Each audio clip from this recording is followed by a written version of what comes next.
What's going on, y'all? This is Gunshine, and I'm presenting to you today is 007 Legends. It's a review and rating, so I hope you enjoy it. Before I get into the review and rating, I just have to point out a couple of things about the game, about what I think about it before I get all into it. I just want you to hear my side of the story before you bash me for bashing this game. I may say a couple of negative things, but I am a big fan of 007. I love the movies, I love the games. So I just want to point that out before I get started on anything else. I'm a big 007 fan. I grew up with the game. I played on Nintendo 64. I did play a lot of PS1 games, but Nintendo 64 was my geek world. I played almost every game for Nintendo 64. My favorite game on the Nintendo 64 was Perfect Dark, but besides Perfect Dark, GoldenEye was one of my best, funnest games I ever played. Due to that was because of the guns. You can be able to have a large variety of guns. You can be able to carry two guns at once. You can be able to carry two rocket launchers. It was pretty cool how they had that. Uh, the multiplayer was fun, which kept everybody at the edge of their seats because they didn't want to lose. Um, the graphics wasn't all that great because it was in Sun 64, but other than that, the storyline was pretty good. Now I'm talking about Nintendo 64. The latest game I played of the 007 franchise games was Agent Under Fire. That game came out in 2002. I played around 2002 or 2003, and that game was pretty good. The guns, the action, the storyline. My favorite car, BMW Z8, was in there, and most of all, the racing, like the car driving and all that, was pretty fun in Agent Under Fire game.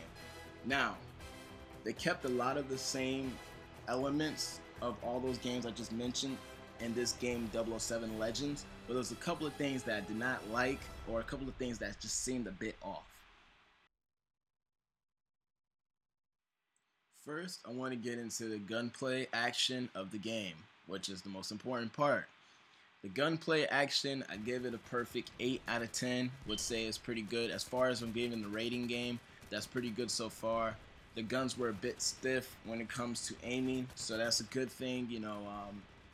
I don't know if it's more realistic or not, but I just like the way that it feels when you hold the gun in your hand. It's actually really stiff, so if you're aiming at somebody, you're gonna kill him. 007 is a pro, so whatever he does, whatever he do, he's gonna be good at. So hey, if the gun doesn't recoil as it's supposed to, it's because he's 007. Duh. So the game is a lot of action in it. Mostly there's gunplay more than anything. There's a lot of scenario, a lot of side things, but mostly there's just shooting, bang bang, shoot 'em up. So that's a good thing. The game was playable, I would say. So if I did give this game a low rating, at least I would say it's playable. Some of the enemies, the computer bots, whatever you want to call them, they're kind of stupid, I would say.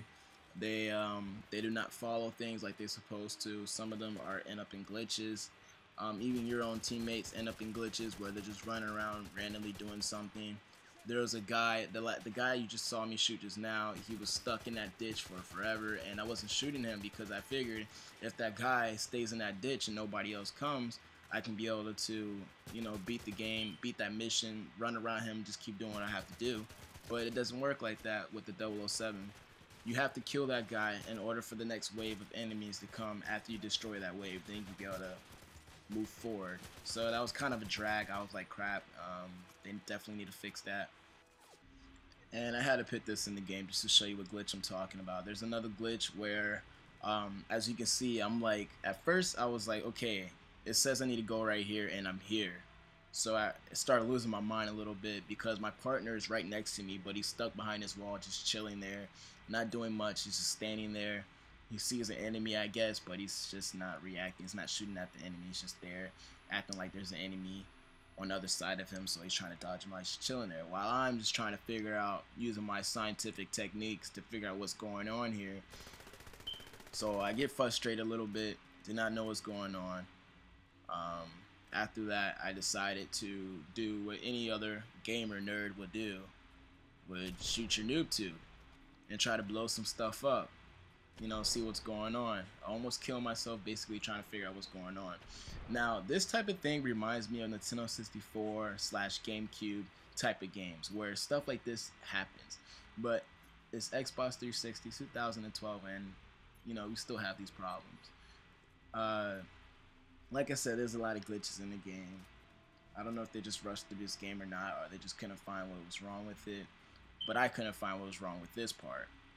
And then eventually, I said, you know what? It's time to do what a real gamer would do and figure out the glitch. So what I did was I was wondering if there was somebody stuck behind the door. Obviously, he's aiming at something, but he just can't shoot it. So I realized there is somebody stuck at the door. So I killed the guy that was behind the door, and there you go. Next I would like to talk about is I guess the fighting action they have in the game. That's a new feature that they put in here. I haven't been playing a lot of games that have this type of feature in it, so I don't know if this is a new thing that they're moving on to, which I'm pretty sure it is, just so they can get it compatible with the Nintendo Wii U, the Nintendo Wii, and also the Kinect. I guess I see in the future, yes, I'm a psychic, I see more games coming out like this, which is pretty, I wouldn't say it's cool, it's alright.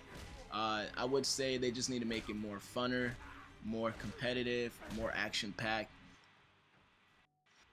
Next I would like to talk about is the stealthiness of the game, your sneakiness. Just like all the other 007 games before, you have your silencer, and if you shoot an enemy, the enemy will die, and nobody else hears the enemy die because you shot him with a silencer. It sounds realistic, it's not like they groan or moan when they get shot, the bullets ricochet or something, and it's a game, I know, okay? So if you shoot a guy and he's killed by a silencer, it won't alert all the other people, so you won't call for any uncalled for attention. And I know I shouldn't take it that much serious because I know it's a game. Now, the only thing I have different is I've been playing Dishonored lately. And for the people that haven't heard of Dishonored, it's a game called Dishonored for the PS3, 360, and the PC. It's a very good game, probably the game of the year.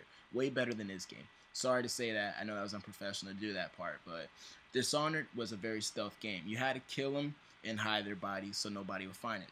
I'm not saying that any other game never done that before, but Dishonored did a very good job of doing things like that.